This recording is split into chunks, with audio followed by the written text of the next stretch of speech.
Assalamualaikum warahmatullahi wabarakatuh. Bismillahirrahmanirrahim. Alhamdulillahi rabbil alamin. Wa afdalus salati wa atammut taslimi ala sayyidina Muhammadin wa ala alihi wa sahbihi ajmain. Rabbi shrah li sadri wa yassir li amri wahlul 'uqdatam min lisani yafqahu qawli. Subhanaka la ilma lana illa ma 'allamtana innaka antal alimul hakim. Allahumma akhrijna min zulumatil wahmi wa akrimna binuril fahmi waftah alaina bima'rifatil ilmi wasahhil akhlaqana bil hilm waj'alna mimman yastami'una al-qawla fayattabi'una ahsana. Allahumma ati nufusana taqwaha wa zakkiha anta khairu man zakkaha anta waliyuha wa maulaha. Allahumma arinal haqqa haqqan warzuqna ittiba'ah wa arinal batila batilan warzuqna ijtinabah. Allahumma anfa'na bima 'allamtana wa 'allimna ma yanfa'una wa zidna ilman wa huda. Amma ba'd. Alhamdulillah, muslimin muslimat, hadirin hadirat yang saya hormati, moga-moga kita semua dirahmati dan diberkati oleh Allah Subhanahu wa taala. Khusus kepada para alim ulama, kepada para ustaz, tuan imam, tuan Bilal, tuan pengurusi masjid dan ahli jawatan kuasa, pemimpin-pemimpin masyarakat dan seluruh saudara-saudari seagama yang hadir di dalam majlis ilmu kita pada malam ini yang memfokus kepada pemantapan akidah ahli sunnati wal jamaah. Dan syukur alhamdulillah, nampaknya malam ini kuliah ini saya dapat live-kan ke page saya, sedangkan 2 hari yang lepas ketika saya nak live-kan, Facebook tak beri. Katanya ada satu posting saya tu melanggar community standard. Biasanya kalau Facebook kata gitu, adalah tu orang yang report. Saya cek balik, rupanya posting saya cerita tentang dalil amalan tawassul. Saya tengok tak ada pun yang pelik-pelik. Bawa hadis Nabi SAW, bawa huraian para alim ulama. Jadi saya kata saya disagree, saya tak setuju. Biasanya tak berjaya. Biasanya memang kena block terus saja kak. Tapi wallahualam, nampaknya sepatutnya saya tak boleh live selama sebulan, mulai daripada 7 hari bulan, 2 hari yang lepas. Boleh pula malam ni, alhamdulillah. Mungkin berkat orang-orang di Bukit Baru ni. Baik. Pemantapan akidah ahli sunnati wal jamaah kenapa penting? Kerana di dalam kehidupan yang paling penting adalah akidah, kepercayaan, faith. Even orang bukan Islam pun mereka memandang faith itu penting. Itu yang menjadi the motivation yang mendorong seseorang itu bertindak atau tidak, bergerak atau diam, bercakap ataupun tidak, bertitik tolak daripada apa yang dia percaya. Daripada perkataan bahasa Arab, ain qaf dal itu, aqada itu asalnya mengikat ataupun menyimpulkan, iaitu kita kata akad nikah, disimpulkan antara ijab dan qabul. Maka akidah adalah simpulan-simpulan iman yang disimpul, diikat, kejap di dalam hati yang kita tidak mahu ubah lagi, tetapi membimbangkan kita juga apabila Nabi sallallahu alaihi wasallam memberitahu sataftariqu ummati ila 73 firqah ataupun millah. akan berpecah umat aku kepada 73 pecahan ataupun jalan. Lebih membimbangkan lagi, kulluhum finnar. Yang berpecah itu kesemuanya di dalam neraka illa wahidah, kecuali satu. Dan dalam riwayat yang satu inilah yang Nabi SAW bagi tahu, ma ana alaihi wa ashabi, yang seumpama saya berada di atasnya, saya berpegang dengannya, dan demikianlah yang dipegang oleh sahabat-sahabat saya. Itu kita nak ikut kepada sunnah. Sunnah Nabi SAW, sunnah Khulafa'ur Rasyidin, sunnah Salafus Saleh, sunnah ulama solihin. Kemudian dalam riwayat yang lain, apabila para sahabat bertanya kepada Rasulullah SAW, siapakah satu golongan yang selamat yang dikenali sebagai al-firqatun najiyah, golongan yang selamat, Nabi SAW menjawab al-jamaah. Makanya kita ingin akidah kita itu sentiasa mantap di atas akidah ahli sunnati wal jamaah.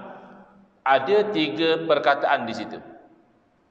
Pertama ahlun, kedua as-sunnah, dan yang ketiga adalah al-jamaah.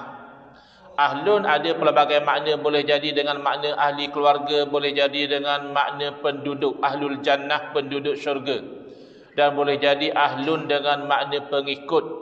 Jadi ahlus sunnah bererti pengikut sunnah. Jadi ini bukan dakwaan, ia perlu dibuktikan. Memang kalau ahli sunnah itu mengikut sunnah Nabi sallallahu alaihi wasallam, kerana kalau sekadar mendakwa, sesiapa boleh mendakwa. Walakinnal bayyinata 'alal mudda'i, akan tetapi beban pembuktian di atas orang yang mendakwa. Apa bukti kamu berpegang dengan sunnah Nabi sallallahu alaihi wasallam? Kemudian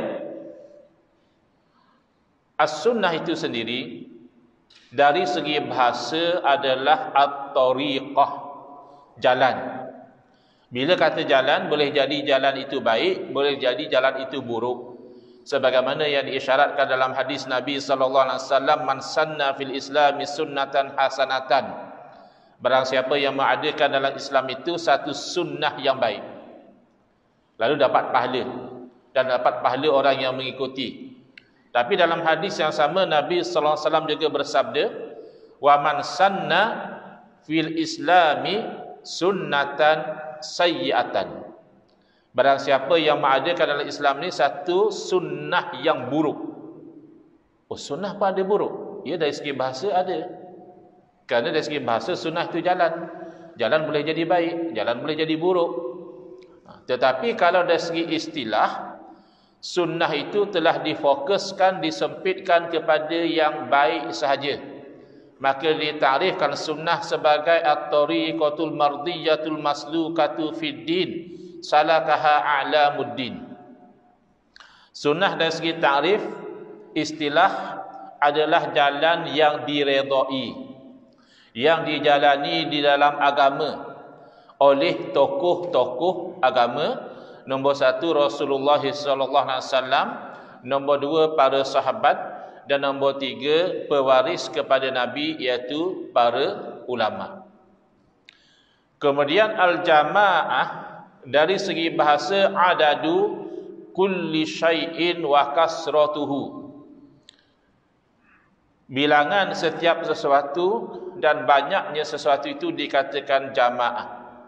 Maka hati-hati ya orang Melaka. Sudah ada di zaman kita ni orang yang mewar-warkan bahawa kalau mereka itu sedikit, mereka itu betul. Kenapa? Kerana mereka salah faham ayat suci Al-Quran, mereka salah faham hadis Nabi sallallahu alaihi wasallam. Mereka mengatakan dalam Al-Quran Allah berfirman, wa qalilun min ibadiyas syakur. Sedikit daripada kalangan hamba-Ku yang bersyukur. Jadi kalau sedikit itu bagus. Yang ramai itu tak betul. Ini keliru. Kerana syakur di dalam ayat itu, kalau kita rujuk kepada kitab-kitab tafsir, iaitu seseorang itu bersyukur dengan beribadah kepada Allah. Kerana syukur yang hakiki adalah menggunakan nikmat Allah untuk patuh kepada Allah. Kalau satu orang naik atas pentas, lalu dia berucap, dia kata, saya bersyukur kepada Allah Ta'ala kerana dengan izin Allah pada malam ini, saya dinobatkan sebagai ratu cantik pakaian renang. Bersyukur kau orang ni. Tadi kamu dah hampir berbogil atas pentas tu, dia dapat nombor 1, kamu kata bersyukur. Itu tidak. Perbuatan dia mendustakan syukur dia. Jadi syukur itu adalah taat beribadah kepada Allah memang tak ramai. Saya pernah ada pengalaman kuliah di Shah Alam, kuliah bulanan, section 13 yang naik banjir baru-baru ni. Tapi malam tu saya datang lain macam. Penuh masjid. InsyaAllah tabarakallah, parking pun susah. Takkan ramai ni nak datang dengar ceramah Ustazku. Selalu biasa-biasa je. Ya. Rupanya lepas sembahyang clear masjid. Habis yang ramai sebelah dia, Stadium Shah Alam, Selangor lawan Singapura malam tu. Final, tak piala apa saya tak ingat lah. Wa qalilun min ibadiyas syakur. Sedikit daripada kalangan hamba-Ku yang bersyukur, beribadah, ya, tahiyatul masjid, ya, yang iktikaf, yang majlis ilmu tak ramai. Ramai hiburan, sukan dan seumpama dengannya. Dan mereka salah faham hadis Nabi sallallahu alaihi wasallam pada al-Islam ghariba wa sayaudu kama bada'a ghariba fatuba lil ghuraba. Islam itu bermula dagang, asing, tak ramai. Dan nanti Islam akan kembali sebagaimana ia bermula, tak ramai juga. Maka bertuahlah kepada ghuraba, orang-orang yang asing, orang-orang yang tidak ramai. Maka kata dia, oleh kerana kami tak ramai, kami itulah yang bertuah. Yang ramai itu rugi. Nah, ini juga keliru. Kerana pada al-Islam ghariba itu, kita katakan Islam itu bermula dagang. Kan mula-mula Nabi sallallahu alaihi wasallam membawa dakwah Islamiyah yang beriman dengan baginda berapa orang? Sahabat baik baginda Sayyidina Abu Bakar radhiyallahu anhu, isteri baginda Sayyidatina Khadijah radhiyallahu taala anha, sepupu baginda Sayyidina Ali radhiyallahu anhu. Tak ramai. Kemudian apabila Nabi sallallahu alaihi wasallam membuka dakwah secara terang-terangan, makin ramai. Berhijrah ke Madinah, makin ramai. Berlaku peperangan dan sebagainya, makin ramai. Ya, satu masa nanti Islam ini akan kembali dagang. Kan sekarang ni oleh Islam semakin ditindas, semakin terpencil, semakin dipandang serong, semakin dianggap teroris, ya, itu dan ini, fatuba lil ghuraba, maka bertuahlah bagi orang-orang yang masih istiqomah di atas agama Islam. Bukan berarti orang yang lari daripada ijma' ulama, orang yang ganjil daripada pegangan umat Islam yang ramai dia betul. Itu satu kayu ukur yang keliru. Kenapa? Kerana yang sedikit tu banyak, sedangkan yang ramai hanya satu. Kalau kamu kata oleh kerana kita sedikit itulah tandanya kita betul, golongan Syiah berbanding dengan ahli sunnati wal jamaah, Syiah sedikit, adakah itu dalil Syiah betul? Golongan Qadiani misalnya sedikit, di Melaka ada Qadiani, di Selangor ada satu tempat di Selayang ada komuniti ajaran Qadiani yang mengaku kata Nabi. Tak ramai. Oh, maka oleh kerana mereka tak ramai, mereka betul macam itu kah? Lebih sedikit adalah pengikut Ayah Pin. Belum sempat ramai, Ayah Pin dia mati mengaku Tuhan, tapi mati pula macam mana tu? Tuhan boleh mati. Ya. Jadi kalau memakai kayu ukur sedikit itu betul, tak dapat ditentukan mana yang betul. Sebab yang sedikit itu banyak.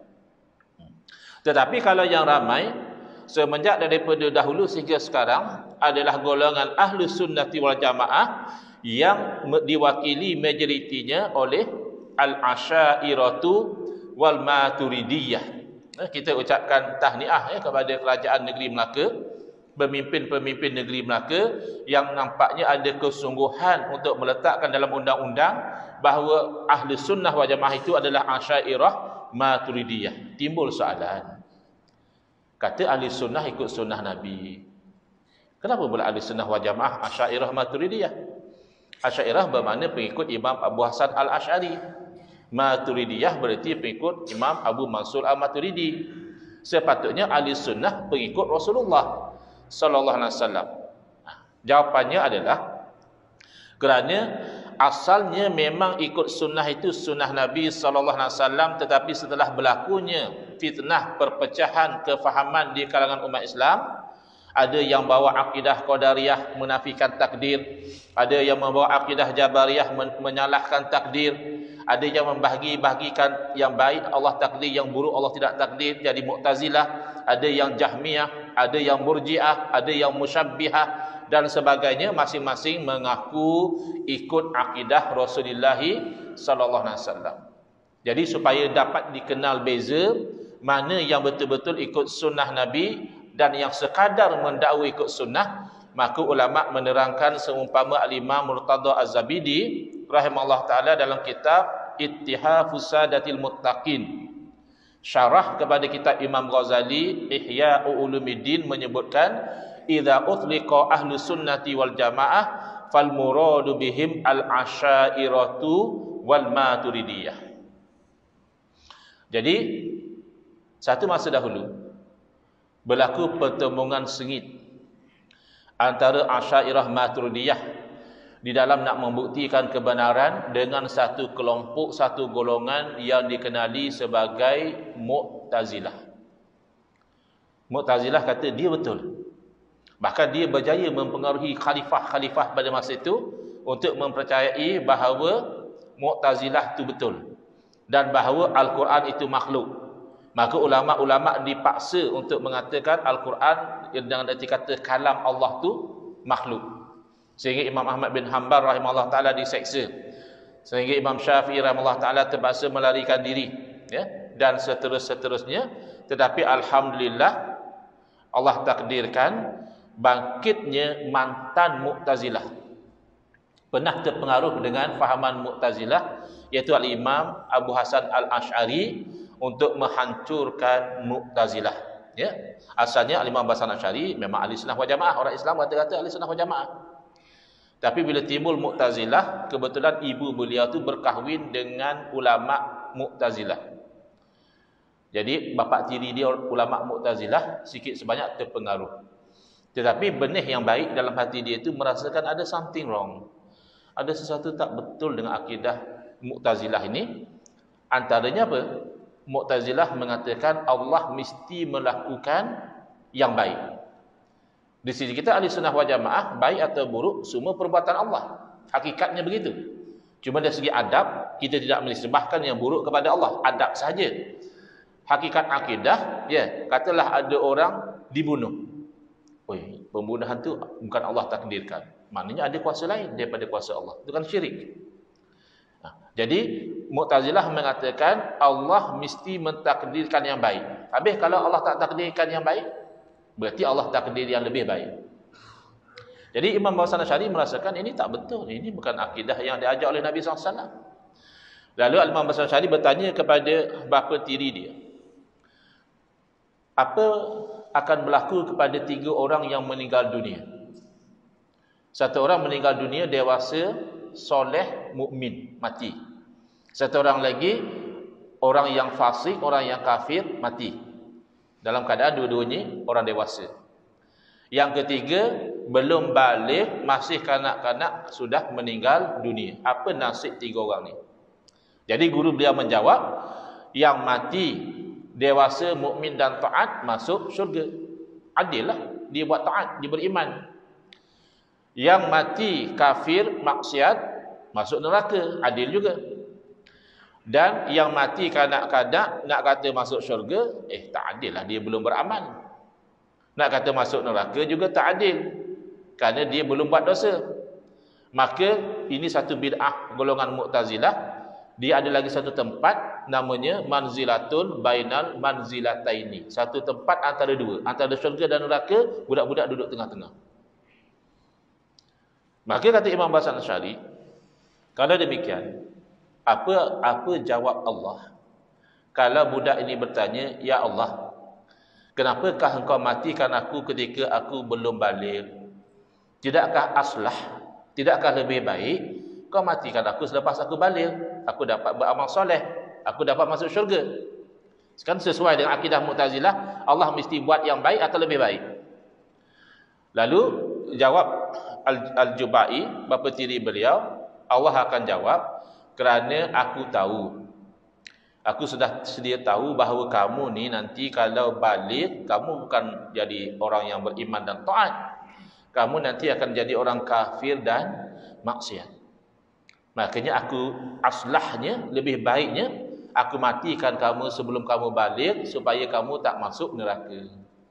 Jadi dia rasa puas hati boleh jawab. Sebenarnya poinnya bukan di situ. Barulah Imam Hasan Asy'ari bertanya, kalau begitu, apa jawab Allah?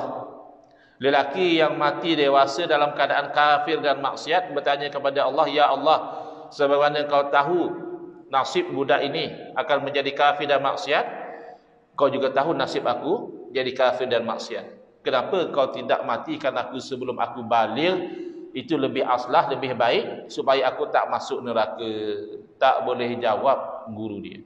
Ini nature, ciri akidah yang bid'ah, iaitu dia pasti akan bercanggah antara satu sama lain. Lau kana min indi ghairillahi lawajadu fihi ikhtilafan katsira. Kalaulah sesuatu itu bukan daripada sisi Allah Ta'ala, nescaya mereka akan dapati percanggahan yang banyak. Itu satu masa dahulu. Di zaman kita, yang ingin mencabar title Ahlul Haq, golongan yang benar, Mu'tazilah tu seperti sudah ketinggalan. Yang ala-ala nak jadi Mu'tazilah pun nampaknya tak berapa cerdik. Ya? Golongan liberal. Liberal dia kata kami neo Mu'tazilah. Kami Mu'tazilah versi baru. Saya ingat Mu'tazilah yang lama pun geli kerana liberal nak mengaku. Ya, kerana Mu'tazilah dia sesat telajak guna akal. Liberal sesat kerana telajak tak guna akal. Ada orang liberal tulis satu artikel. Dia kata sebenarnya homoseks adalah satu perkara yang tabi'i, kata dia. Satu perkara yang natural. Manusia saja yang fobia sangat dengan homoseks. Kenapa dia kata homoseks ini natural? Sebab dia kata binatang pun ada menunjukkan tendensi kecenderungan seks sejenis, binatang pun. So benda ni natural, kata dia. Ini orang guna akal ke tidak? Kamu nak jadikan binatang sebagai benchmark kepada manusia? Dan berapa kerat binatang yang homoseks tu? Pernah nampak ke lembu jantan projek sama lembu jantan? Mana ada? Atau kambing jantan mengurat kambing jantan? Tak ada lah dia, bertanduk ada. Ya, kucing jantan sama kucing jantan pun tak ada bercinta. Bergaduh selalu. Sampai kita nak tidur tak boleh kucing jantan sama kucing jantan bergaduh.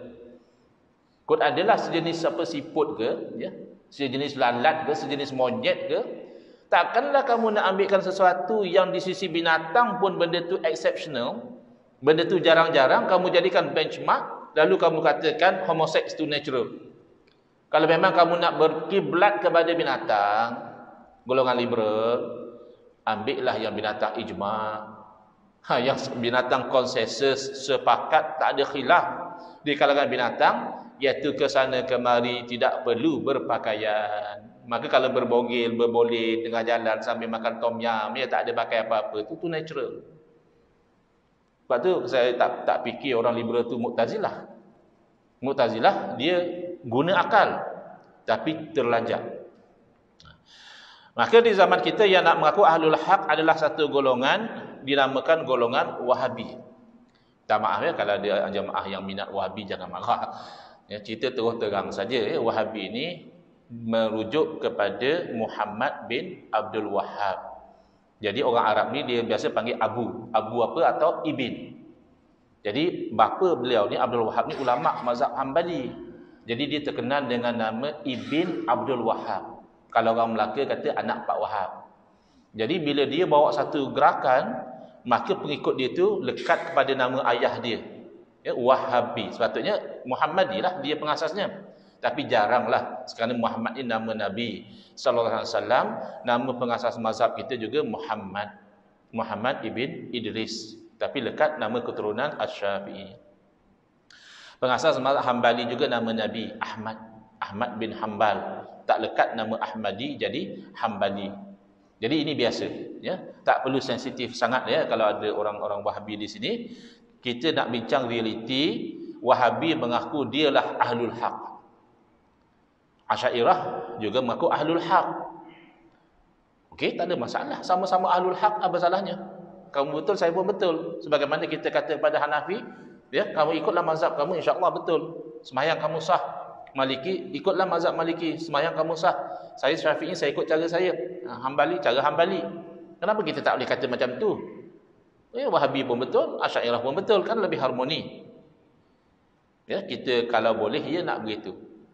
Tapi bila kita perhatikan, rupanya perbezaan antara Wahabi dan Ahli Sunnati wal Jamaah Asy'ariyah Maturidiyah ini bukan perbezaan hanya pada cabang-cabang, tapi melarat perbezaan juga pada perkara usul, pada perkara akidah.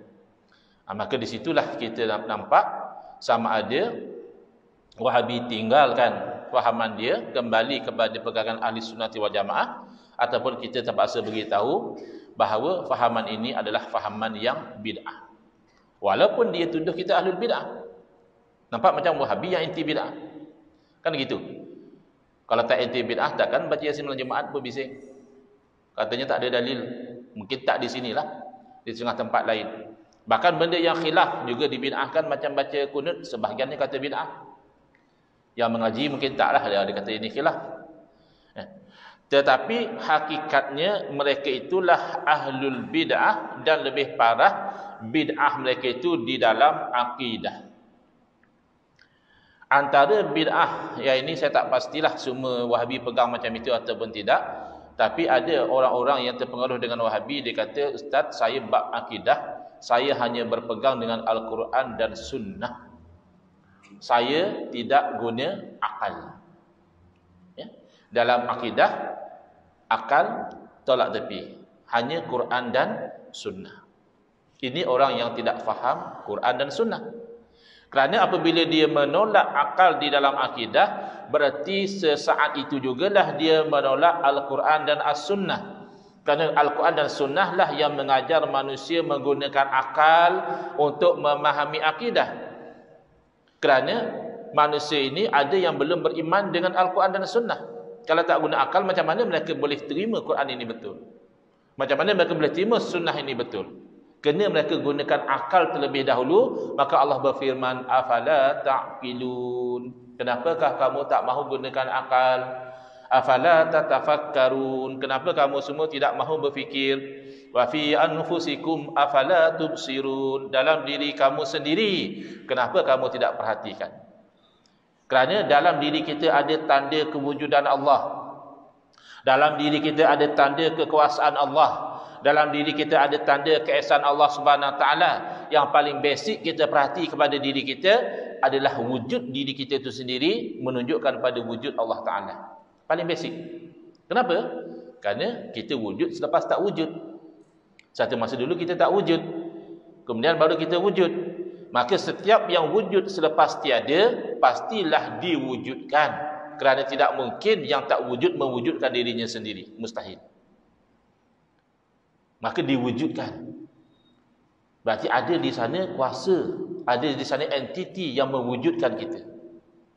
Belum kita lihat kepada diri kita lebih mendalam lagi.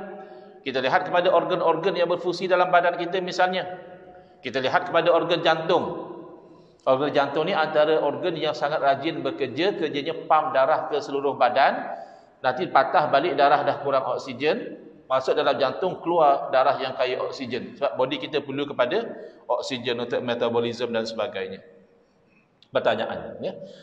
Organ yang rajin ini, ketika kita dengar kuliah di masjid, walaupun santai sambil-sambil tidur dengar kuliah, ya, jantung jalan. Jangan sangka yang tidur tengah kuliah tu jantung tak jalan, jantung jalan. Nanti lepas kuliah rasa lapar, singgah ke restoran, makan-makan, jantung jalan.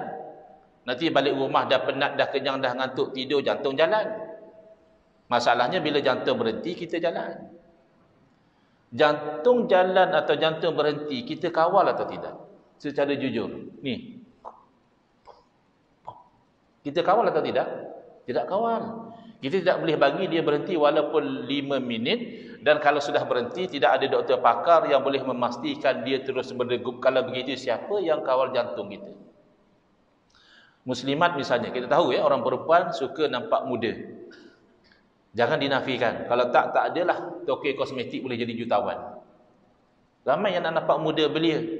Tapi tempeklah banyak mana produk kecantikan sekalipun, lama kelamaan kulit makin kendur, mata makin kabur, buka tudung uban dah berterabur, lama-lama gigi pula gugur, ya, tinggal nak masuk kubur.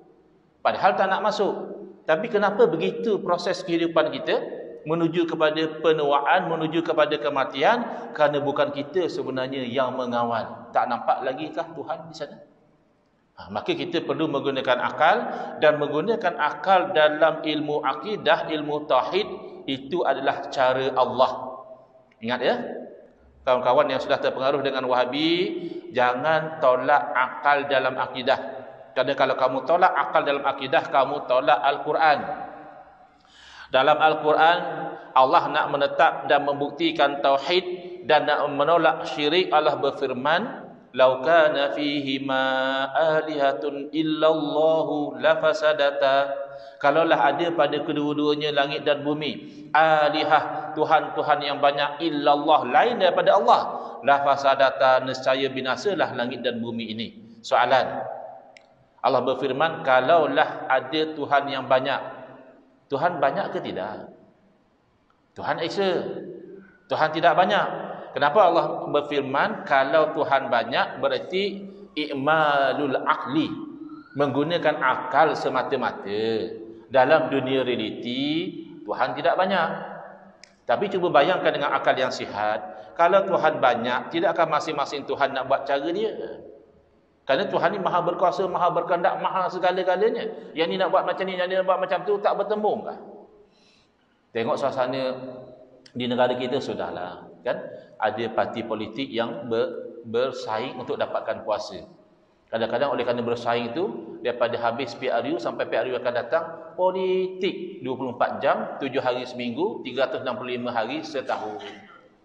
Kita kata penat lah macam ni. Bila nak bina negara kalau politik hari-hari ni? Kita cari solusi macam ni je lah. Siapa yang minat nak jadi kerajaan, kita lantik dia jadi kerajaan. Tak payah berebut lah. Yang ini nak jadi kerajaan, ya, gabungan A nak jadi kerajaan, lantik jadi kerajaan Melaka. Ya, B pun nak jadi kerajaan juga, lantik B. Ada lagi yang berminat, C pun minat juga, kita lantik lah. Habis ketua menteri nak lantik siapa? Ada 3 kerajaan, 3 lah, 3 ketua menteri lah kita lantik. Apa masalah? Agak-agak boleh tadbir tak? 3 kerajaan, 3 ketua menteri, 1 kerajaan, 1 ketua menteri pun kadang-kadang, ya, yang ni exco nak macam ni, exco ni nak macam ni. Lagilah 3 kerajaan, 3 ketua menteri.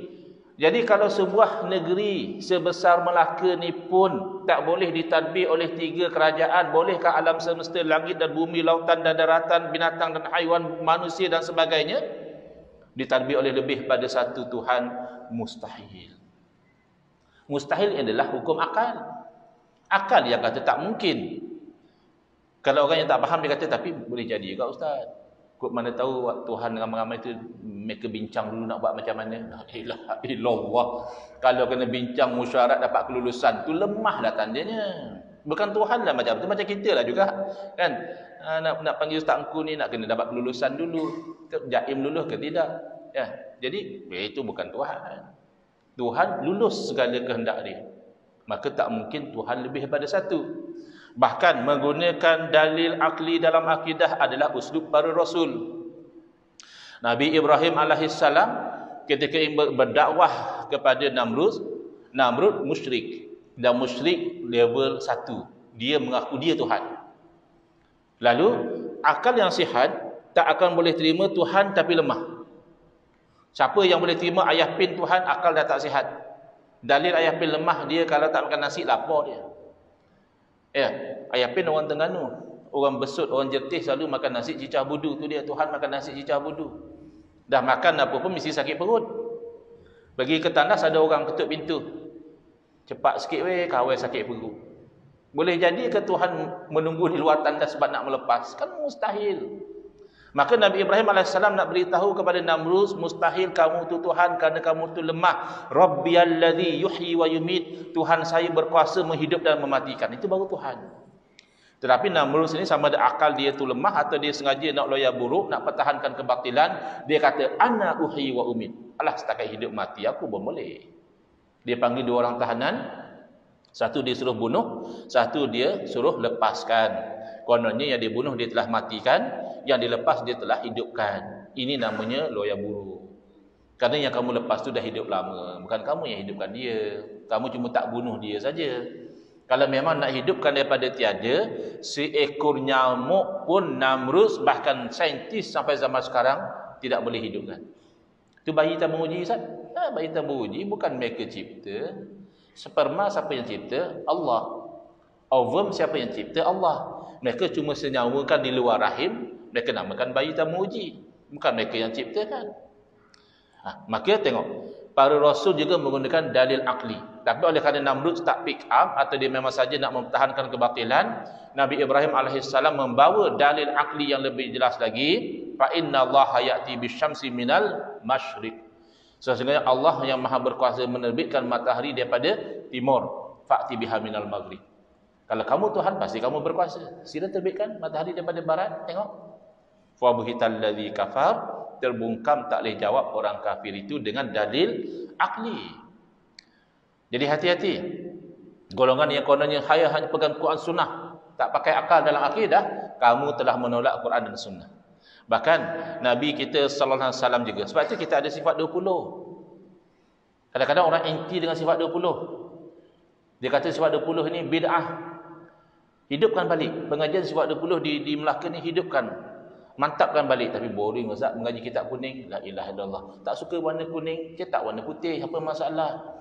Ya, dah anti sangat dengan kitab kuning. Boleh cetak warna putih, warna biru, boleh macam-macam boleh. Yang penting mengaji. Walaupun kitab itu kuning, ilmunya evergreen. Ilmunya boleh melawan etis, boleh melawan golongan-golongan yang menyamakan Allah seperti makhluk, golongan yang pelbagai sesat itu, antivirusnya ada dalam sifat 20. Buang antivirus, memang kena virus. Baik.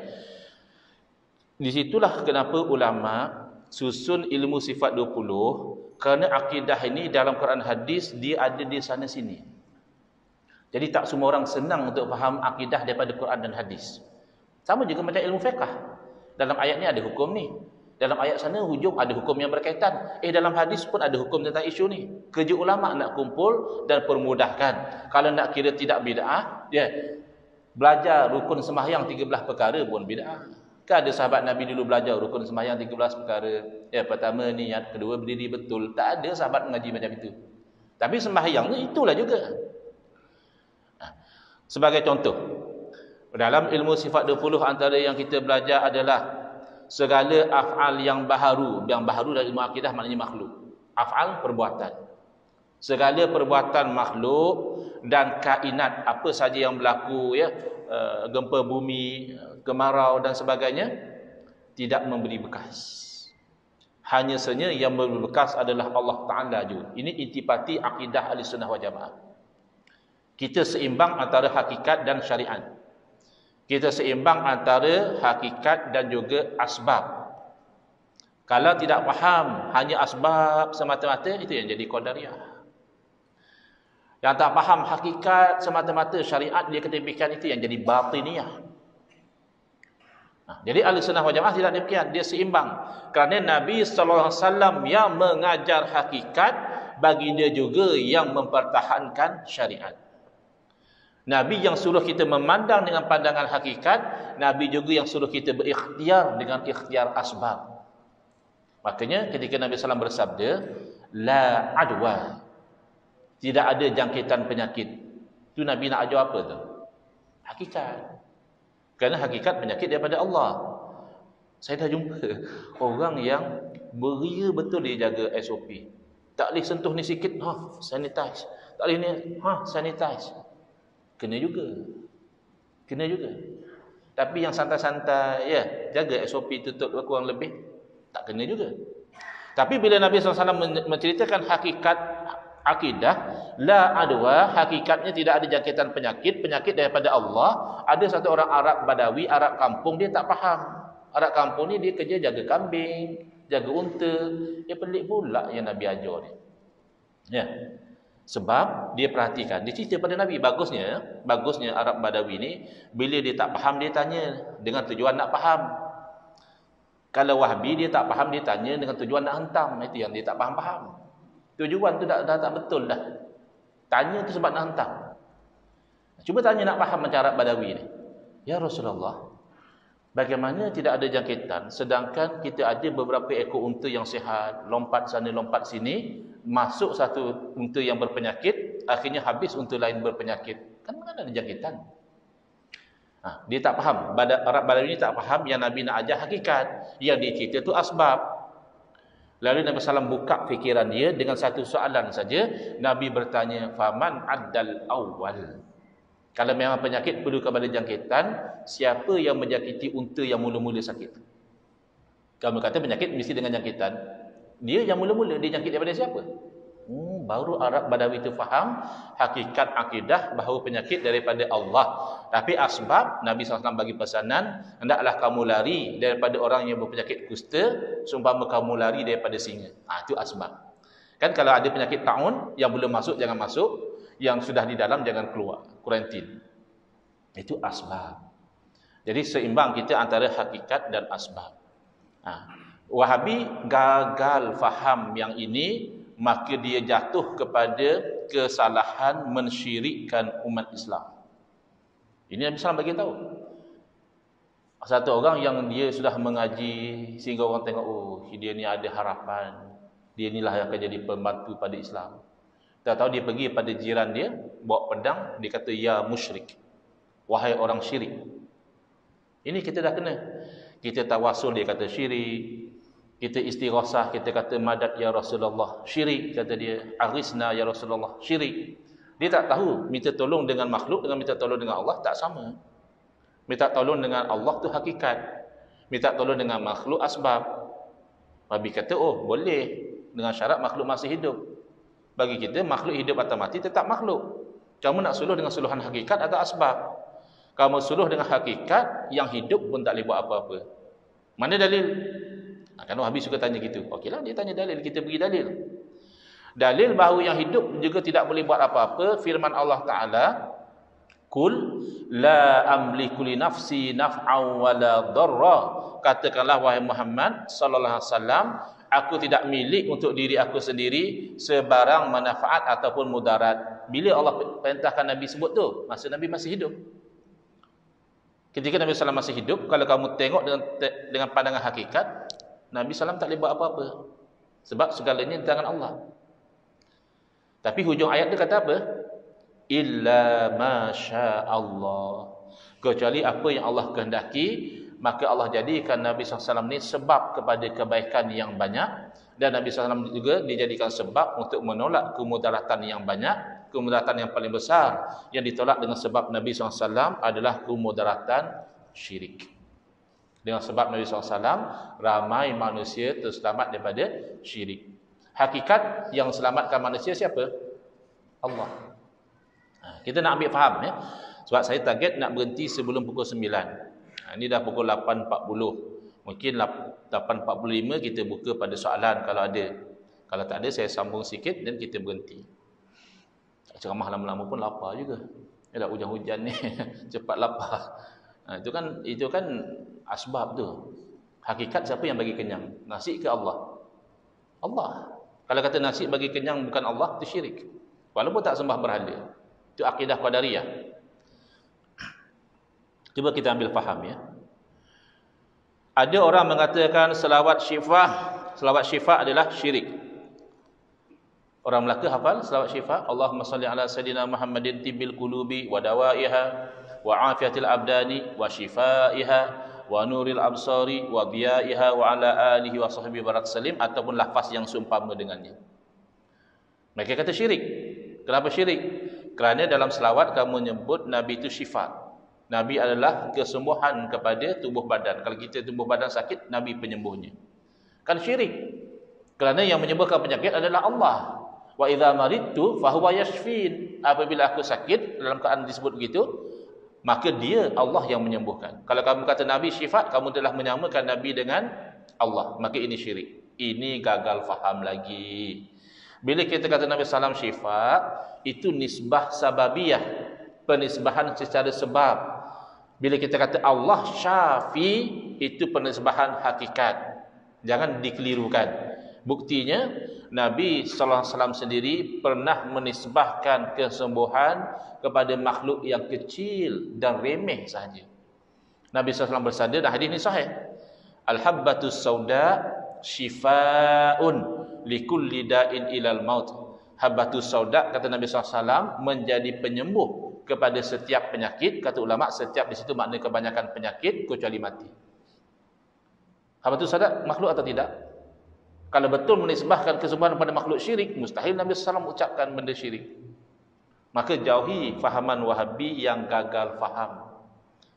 Contoh bila kita kata Nabi SAW bagi hidayah pada kita, Nabi bagi kebaikan pada kita, syirik. Nah, Nabi SAW bagi hidayah, bagi kebaikan secara sebab. Kita tengok kita ambil soalan tu direct to the point. Syirik atau tidak, kalau kita mengatakan bahawa Nabi SAW lah yang memberi hidayah kepada kita, Nabi yang beri hidayah kepada kita, syirik atau tidak? Jawapannya, ya, syirik dan tidak syirik. Bergantung macam mana. Kalau kita beriktikad bahawa memang Nabi SAW lah memberi hidayah kepada kita tanpa Allah, syirik. Itu bercanggah dengan firman Allah, innaka la tahdi man ahbabta walakinallaha yahdi man yasha. Sesungguhnya engkau ya Muhammad sallallahu alaihi wasallam tidak boleh memberi hidayah kepada siapa yang kau kasih, akan tetapi Allah yang beri hidayah kepada siapa yang Allah kehendaki.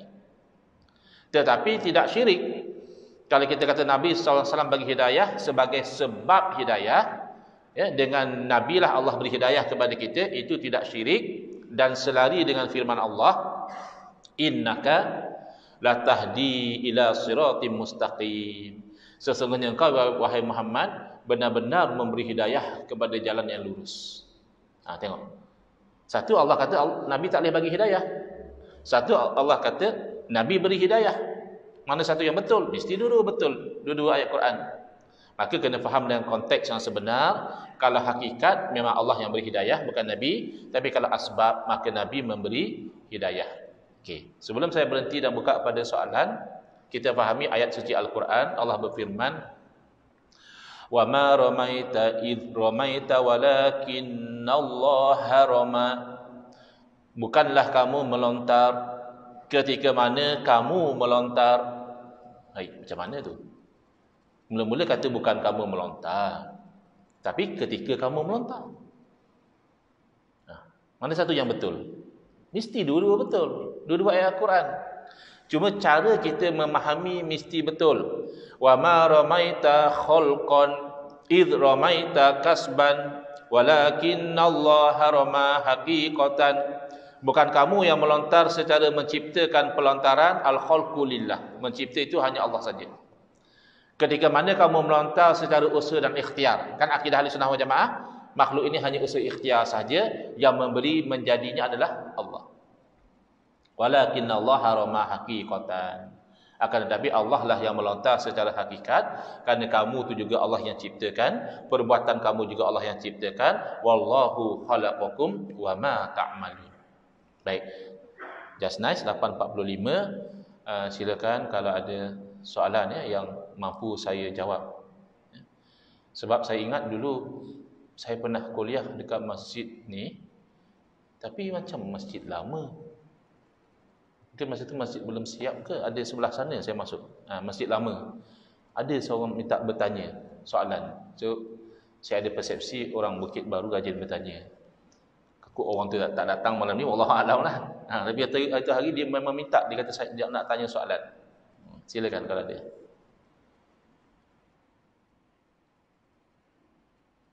Kalau tak ada, saya ceramah lagi. Sebab pihak masjid maklumkan ceramah kita malam ni insya-Allah tak lebih pada pukul 9. Waalaikumsalam warahmatullahi wabarakatuh. Ustaz, istilah taqiyah. Baik, asalnya ila antattaquna minhum tuqah, atau macam itulah, ada ayat Quran sebut tuqah ya. Orang tu dia tidak boleh mengucapkan kalimah-kalimah yang kufur seumpamanya, kecuali dia memang terpaksa kerana bimbang dibunuh misalnya, dia takut nak jaga nyawa dia, macam berlaku kepada sahabat Nabi Sayyidina Ammar bin Yasir radhiyallahu anhu. Dia tuturkan kalimah kufur kerana nak jaga nyawa daripada dibunuh. Tapi yang azimah, yang nak bertahan, mereka tetap bertegas tak mahu ucapkan. Seumpama ibu bapa beliau. Ibu bapa beliau dibunuh oleh orang kafir Quraisy kerana tidak mahu mengikut apa yang dipaksa. Itu asalnya. Tetapi taqiyah ini disalahgunakan oleh golongan Syiah. Kerana Syiah ini dia membawa satu konsep menganggap bahawa jawatan khalifah itu adalah hak eksklusif Sayyidina Ali radhiyallahu anhu. Kita ahli sunnah wal jamaah, kita tak tolak Sayyidina Ali. Kita muliakan Sayyidina Ali, kita kasih pada Sayyidina Ali. Tapi kita tidak sampai ke tahap mengatakan hanya Sayyidina Ali seorang saja yang layak jadi khalifah, tidak. Jadi bila Syiah menganggap bahawa Sayyidina Ali saja yang layak jadi khalifah, maka dia membenci kepada Sayyidina Abu Bakar, Sayyidina Umar, Sayyidina Ali, Sayyidina Utsman radhiyallahu anhum ajma'in, dan sahabat-sahabat yang lain dianggap khianat. Dia kata Nabi SAW dah lantik Sayyidina Ali sepatutnya jadi khalifah, sahabat lain khianat. Jadi sahabat lain itu munafik ataupun kafir. Jadi oleh kerana dia membawa pegangan yang ekstrim demikian, dia selalu bercanggah dengan majoriti. Majoriti umat Islam ahli sunnah wal jamaah. Maka ada masa-masanya bila dia tu tak ramai, dia tu tersepit, maka dia terpaksa berpura-pura. Maka di sisi ajaran Syiah, taqiyah ni bagus. Sebab nak meneruskan kelangsungan pegangan mereka. Jadi betul Syiah dan Wahabi ni tak ngam, tapi dua-dua pun batil. Kalau tanya mana lebih sesat Syiah lah. Dia punya ekstremisme Syiah ni lebih melampau lagi. Tapi kalau tanya mana lebih bahaya, mungkin juga Wahabi lebih bahaya sebab dia tak nampak sangat. Nampak macam dia betul. Quran sunnah, berpegang hadis sahih, tolak bid'ah, tolak khurafat. Nampak macam dia betul. Tetapi sebenarnya kedua-duanya batil. Wahabi tidak mengajar konsep taqiyah. Tetapi bila kita berdepan dengan golongan ini, kita dapati mereka mengamalkan. Makanya kita tak tahu dia Wahabi. Sebab dia bawa gaya ahli sunnah wal jamaah, pakai serban, letak ridak atas bahu. Bila kita baca Yasin pun dia ikut sekali baca. Lebih hebat lagi dia baca kitab tasawuf, penawar bagi hati, itu dan ini. Tapi rupanya dia berpegang dengan pegangan Wahabi. Ini nak ambil masa 10 minit saja ya. Ini dia punya intipati dia. Setakat dia tak nak baca kunut, silakan. Setakat dia tak mau join kita baca Yasin malam Jumaat, itu hak dia. Tak ada yang mewajibkan. Tak mau kudir arwah, tak ada ulama kita kata wajibkan. Yang kata makruh pun ada dalam keadaan tertentu, yang kata haram pun ada dalam keadaan yang mana makan harta anak yatim dan sebagainya. Itu tak ada hal. Masalah dalam bab akidah, kita ahli sunnah wal jamaah berpegang dengan akidah sifat 20 yang Wahabi anti kepada sifat 20. Rata-rata lah. Padahal kalau kita tanya pada mereka, mereka tak tolak sifat 20 pun. Cuma mereka anti. Mereka kata pertama sifat 20 itu bid'ah. Kalau bid'ah yang kamu belajar apa? Tauhid 3. Lah bid'ah juga. Mana ada Nabi ajar sahabat tauhid 3. So bid'ah daripada penyusunan tak ada masalah. Kita tak nak bid'ah dari segi isi. Yang kedua dia kata kami anti dengan sifat 20 ni kerana sifat 20 ni adalah ilmu falsafah Yunani. Ini ilmu orang kafir. Bukan ajaran Nabi. Kita boleh tanya balik kepada dia. Ahli falsafah Yunani mana yang ajar sifat 20? Kitab falsafah Yunani mana yang ajar sifat 20? Dan kalau betul lah memang ahli falsafah Yunani mengajar dan beriman dengan sifat 20, mengatakan Allah wujud, kan itu sifat 20. Dan wujud Allah tanpa ada permulaan, wujud Allah tanpa ada perakhiran, wujud Allah tidak sama seperti makhluk, wujud Allah tidak berhajat kepada makhluk, wujud Allah itu tidak berbilang-bilang, Allah Maha Esa, Allah Maha Berkuasa, Allah Maha Berkehendak, Allah Maha Melihat, Allah Maha Mendengar, Allah Maha Berkata-kata. Berarti ahli falsafah Yunani itu mukminun muwahhidun. Orang mukmin yang bertauhid lah kalau begitu ahli falsafah Yunani. Nak kata apa lagi? Tapi tidak. Data dan fakta, ahli falsafah Yunani tidak beriman dengan sifat 20. Maka mereka kafir. Dan kalau kita tanya pada Wahabi, kamu anti sifat 20, adakah kamu kata Allah tak wujud? Adakah kamu kata Allah dulu tak wujud, sekarang baru wujud? Atau kamu kata Allah satu masa akan binasa? InsyaAllah Wahabi pun tidak akan tolak. Cuma bab mukhalafatuhu ta'ala lil hawadis tu Wahabi ada cenderung kepada tashbih, seolah-olah Allah juga seperti makhluk, kerana salah faham ayat Al-Quran. Ini saya nak bawa pada soalan yang ditanya oleh jemaah di Masjid Al-Ihsan Bukit Baru pada 16 September 2020. Saya kuliah di sini sempena Hari Malaysia. Jadi oleh kerana kuliah sempena-sempena ni, mana ada soalan? Kan ceramah ni jarang ada soalan.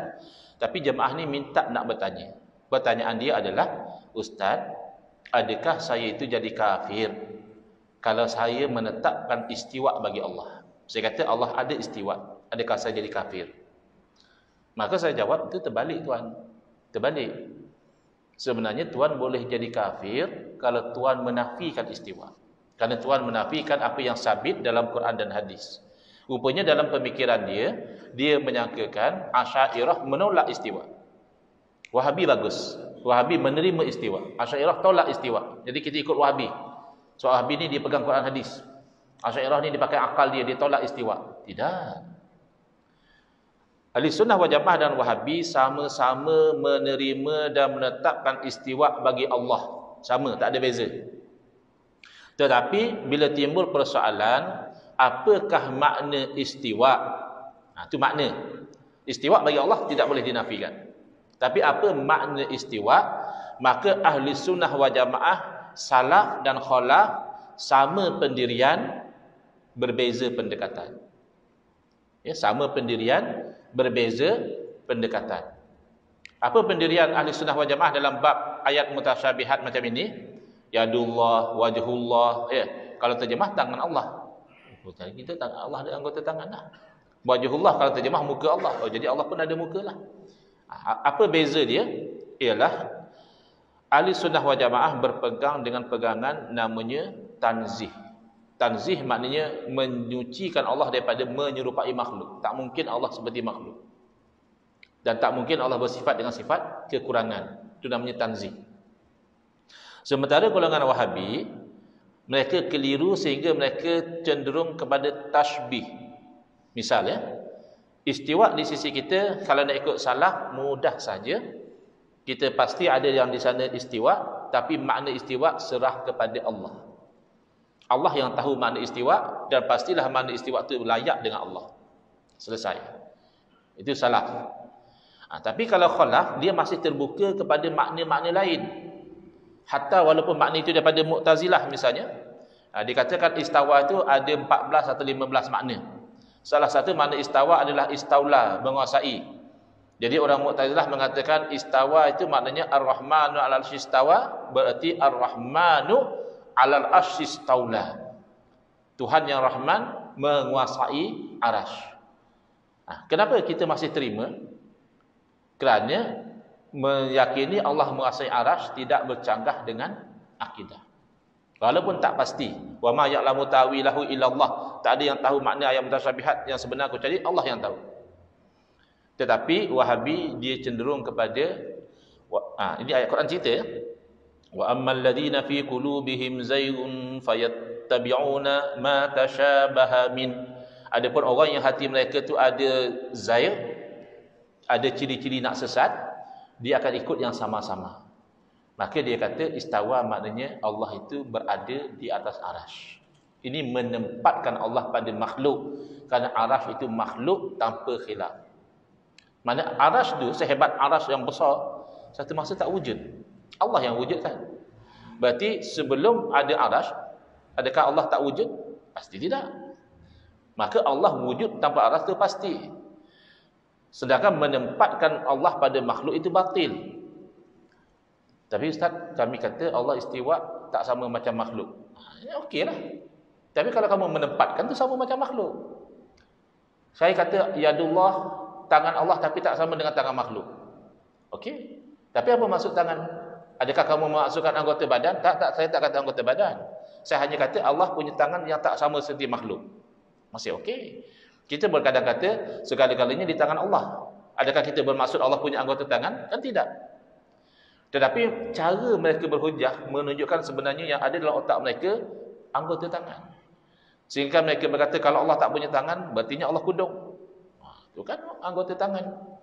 Bahkan ada yang mengatakan Allah bertempat di atas arasy sekira-kira kalau 1/3 malam, kan dalam hadis 1/3 malam Allah di langit dunia.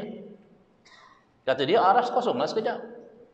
Memang kamu bayangkan Allah seperti makhluk lah. Sekejap Allah duduk atas arasy, nanti Allah turun ke langit dunia. Nah, dan bila mereka mengatakan saya kata yang layak dengan Allah, tidak semestinya selesai masalah.